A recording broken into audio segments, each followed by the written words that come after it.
కరీంనగర్లో kidnap gang ని arrest చేశారు పోలీసులు. 6 సభ్యుల ముఠాని అదుపులోకి తీసుకున్నారు. బాపుపేటకు చెందిన వ్యక్తిని ఈ నెల 9న కిడ్నాప్ చేసుడుతోటి వీళ్ళ మీద పోలీసులు నిఘా పెట్టిండ్రు. సీసీ కెమెరా విజువల్స్ చూసి కిడ్నాపర్లను అరెస్ట్ చేసిండ్రు. వాళ్ళ దగ్గర నుంచి ఓ తుపాకీ, బుల్లెట్లు, కొంత నగదు స్వాధీనం చేసుకున్నారు.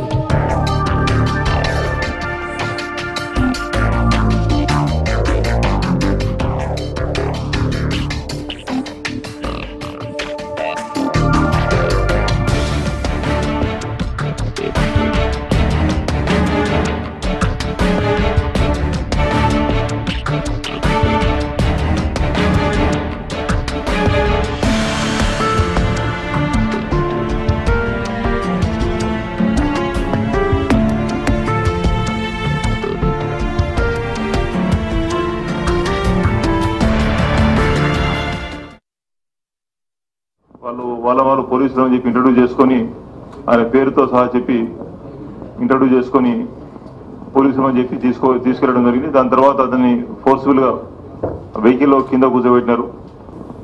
9th, 10th 2 రోజులు ఒక గుర్తు తెలియని ప్లేస్లో పెట్టి అతన్ని శ్రీనివాస్ ఎవరైతే కిడ్నాప్ చేసినారో అతని ఫోన్ నుంచి అతన్ని భార్యకు మాట్లాడించి 5 లక్షల రూపాయలు డిమాండ్ చేసి 5 లక్షల రూపాయలు వసూలు చేసుకున్న తర్వాత వదిలిపెట్టినట్టు మాకు 10వ తేదీ నాడు వదిలిపెట్టినారు. ఈ 6 వ్యక్తులకు ఈ గ్యాంగ్ లీడర్ వచ్చేసి తేలకుంట భిక్షపతి.